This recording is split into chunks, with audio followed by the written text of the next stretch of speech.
दोस्तों भारत के अंदर पिछले 60 सालों में टीवी की इवोल्यूशन काफी कमाल की रही है। पहले ब्लैक एंड व्हाइट, फिर कलर, उसके बाद एलईडी और अब स्मार्ट टीवी। लेकिन क्या आपको पता है कि इस मुकाम तक पहुंचने में एक इंडियन ब्रांड का बहुत इंपॉर्टेंट रोल रहा है। दरअसल हम बात कर रहे हैं वीडियोकॉन की, जिसने भारत को अपना सबसे पहला कलर टीवी दिया था। आप में से काफी सारे लोग जानते होंगे कि एक समय कंज्यूमर इलेक्ट्रॉनिक्स के फील्ड में वीडियोकॉन इंडिया के अंदर राज किया करता था। और सिर्फ कंज्यूमर इलेक्ट्रॉनिक्स ही नहीं, बल्कि oil and gas, power, insurance, DTH, telecom और स्मार्टफोन जैसे सेक्टर्स में ये इंडिया के सबसे बड़े कंपनियों में से एक बन गया था। दोस्तों आपको जानकर हैरानी होगी कि एक समय इस कंपनी की वैल्यूएशन 90,000 करोड़ रुपए को क्रॉस कर गई थी और हर साल ये 800 करोड़ रुपए से ज्यादा का प्रॉफिट अर्न कर रहा था। लेकिन फिर अचानक से इस कंपनी का डाउनफॉल शुरू हो गया और 2018 में ये कंपनी पूरी तरह बैंकरप्ट हो गई।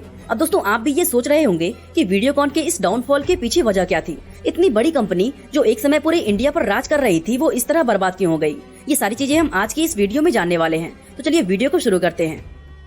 दोस्तों साल 1955 में इंडियन बिजनेसमैन नंदलाल जी गंगापुर मिल के नाम से अपनी एक शुगर मिल स्टार्ट करते हैं और यहीं से वीडियोकॉन की कहानी शुरू होती है। दोस्तों शुरुआत के कुछ सालों तक नंदलाल जी खुद इस शुगर मिल को संभाल रहे थे, लेकिन कुछ समय बाद उनके बेटे वेणुगोपाल धूत ने इस बिजनेस की जिम्मेदारी अपने कंधों पर ले ली। अब वैसे तो उनका ये बिजनेस काफी अच्छा चल रहा था, लेकिन वेणुगोपाल जी इससे कुछ बड़ा करना चाहते थे और इसी वजह से अपने दो भाइयों के साथ मिलकर उन्होंने साल 1986 में अधिगम ट्रेडिंग नाम की एक कंपनी शुरू कर दी और इस कंपनी में वो टेलीविजन के पिक्चर ट्यूब मैन्युफैक्चर करने लगे। अब दोस्तों कुछ महीने ये बिजनेस करने के बाद वेणुगोपाल जी को ये रियलाइज हुआ कि इंडिया में टीवी की मार्केट तो बहुत तेजी से बढ़ रही है, लेकिन उस समय कोई भी कंपनी यहाँ कलर टीवी नहीं बेच रही थी और बस मार्केट के इसी गैप को फिल करने के लिए उन्होंने अपनी कंपनी को रीब्रांड करके इसका नाम बदलकर वीडियोकॉन कर दिया और कलर टीवी का लाइसेंस लेकर इंडिया में कलर टीवी बेचना शुरू कर दिया। दोस्तों ये पहली ऐसी कंपनी थी जिसने इंडिया में कलर टीवी इंट्रोड्यूस किए थे। ऐसे में सिर्फ कुछ ही महीनों के अंदर वीडियोकॉन इंडिया का नंबर 1 टीवी ब्रांड बन गया और कंपनी की सेल्स आसमान छूने लगी।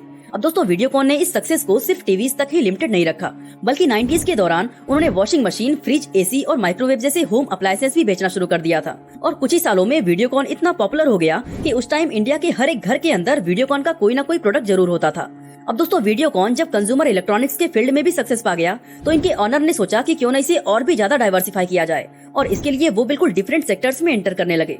फॉर एग्जाम्पल जब उन्होंने देखा कि ऑयल एंड गैस एक प्रॉफिटेबल सेक्टर है, तो उन्होंने एक भारी भरकम कैपिटल लगाकर इसमें भी एंट्री ले ली और शुरुआत के कई सालों तक उनका ऑयल एंड गैस का बिजनेस काफी प्रॉफिटेबल रहा। इसके बाद दोस्तों वीडियोकॉन ने टेलीकॉम सेक्टर में भी एंट्री ले ली। इस तरह दोस्तों वीडियोकॉन अपने बिजनेस को बढ़ाते हुए कई सारे अलग अलग sectors like power, insurance, semiconductor, DTH, retail और स्मार्टफोन वगैरह में एंटर कर गया। साथ ही बिजनेस को और ज्यादा तेजी से एक्सपैंड करने के लिए उन्होंने कई सारी कंपनीज और दूसरे ब्रांड को एक्वायर कर लिया, जिसमें Electrolux, Planet M, Daewoo electronics और नेक्स्ट रिटेल जैसे बिजनेस का नाम शामिल था।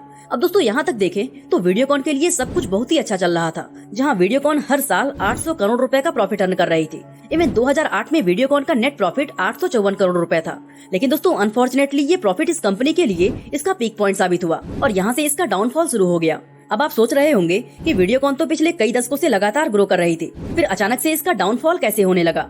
वैसे दोस्तों वीडियोकॉन के डाउनफॉल के कई अलग अलग रीजंस थे, जिसमें फर्स्ट एंड बिगेस्ट रीजन था डेब्ट। दोस्तों आप भी जानते हैं कि यूपीआई से हमें कितने बेनिफिट हुए हैं, चाहे वो इजी टू यूज हो, फ्री ट्रांजैक्शन हो या फिर क्विक ट्रांसफर। वैसे दोस्तों वीडियोकॉन के डाउनफॉल के कई अलग अलग रीजंस थे, जिसमें फर्स्ट एंड बिगेस्ट रीजन था डेब्ट। दरअसल अभी कुछ देर पहले जिस वीडियोकॉन के एक्सपेंशन और डाइवर्सिफिकेशन के बारे में मैं बात कर रहा था, वो सब इस कंपनी ने अपने पैसों से नहीं बल्कि अलग अलग बैंक से लोन लेकर स्टैब्लिश किए थे। अब दोस्तों लोन के साथ प्रॉब्लम ये है कि अगर बिजनेस में लॉस होने लगता है, तो बड़ी से बड़ी कंपनी के लिए भी अपने लोन को चुकाना बहुत ही मुश्किल हो जाता है, क्योंकि इतने बड़े बड़े फैक्ट्रीज के लिए लोन का अमाउंट बहुत ही ज्यादा होता है और उनका इंटरेस्ट अमाउंट बहुत तेजी से बढ़ता जाता है। और ऐसा ही कुछ वीडियोकॉन के साथ भी हुआ। दरअसल दोस्तों 2008 में आए ग्लोबल रिसेशन की वजह से क्रूड ऑयल का प्राइस इंटरनेशनल मार्केट में काफी डाउन हो गया और इससे वीडियोकॉन को अपने ऑयल एंड गैस बिजनेस में लॉस होने लगा। इससे कंपनी का डेब्ट धीरे धीरे बढ़ना शुरू हो गया।